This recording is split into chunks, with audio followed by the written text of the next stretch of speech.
सरकार, समाज और संविधान, ये तीनों में बात होता है नारी सशक्तिकरण का।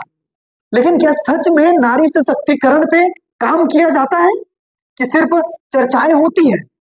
आप यकीन मानिए, जिस तरीके से नारी सशक्तिकरण पे चर्चाएं होती है ना, उस तरीके से काम नहीं होता है।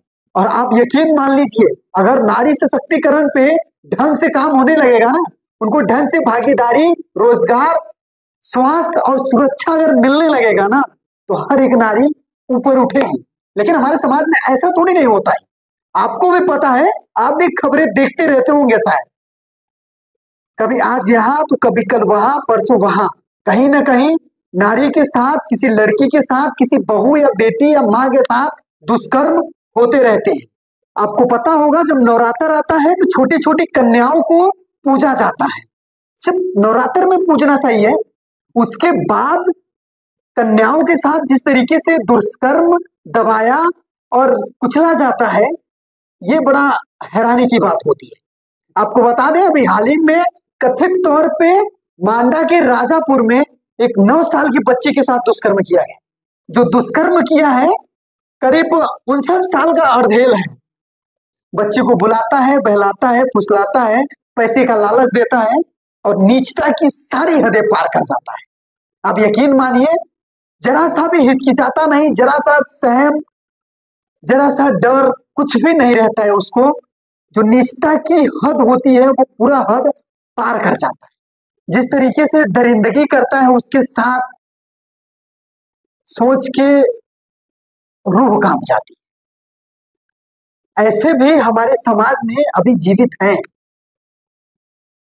हालांकि कानून के अंडर में है वो व्यक्ति। दिनांक 20/5/2025 को अमुक आवेदका द्वारा थाना मांडा पे आके एक प्रार्थना पत्र प्रस्तुत किया गया कि मेरे पड़ोसी विजय गिरी, उम्र लगभग 50 वर्ष ने मेरी पुत्री को, जिसकी उम्र लगभग 9 वर्ष है, को बहला फुसला के अपने घर बुलाया और उसके साथ अश्लील हरकत करने की कोशिश की तथा पैसे का लालच देके उसके साथ जबरदस्ती करने की भी कोशिश की।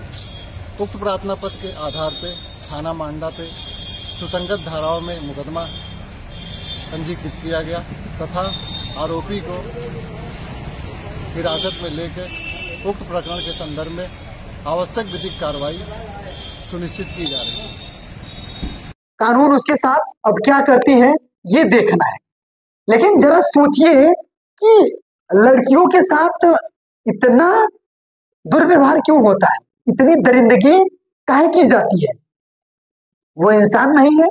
सिर्फ नवरात्र में ही पूजा जाना चाहिए, उसके बाद एक औरत का, एक लड़की का सम्मान नहीं किया जाना चाहिए। आप कहीं भी देख लीजिए, एक लड़की के साथ एक औरत, एक बहू, एक बेटी को हर जगह दबाया जाता है। आप यकीन मानिए, एक लड़की रात के 11 बजे घर से बाहर बाजार नहीं जा सकती है, या फिर बाजार से 11 बजे रात घर नहीं आ सकती है। इतना डर, फिर सरकार, सुरक्षा कहाँ है ये सब? और जिस तरीके से बात होती है सशक्तिकरण का, काहे नहीं उस पर काम होता है?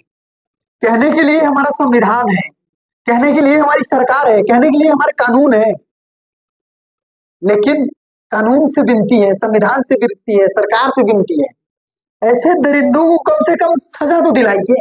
ताकि आप क्या समझते हैं इस विषय के बारे में, अपनी राय कमेंट सेक्शन में जरूर दीजिए। बाकी वीडियो यहाँ तक देखने के लिए धन्यवाद। जय हिंद।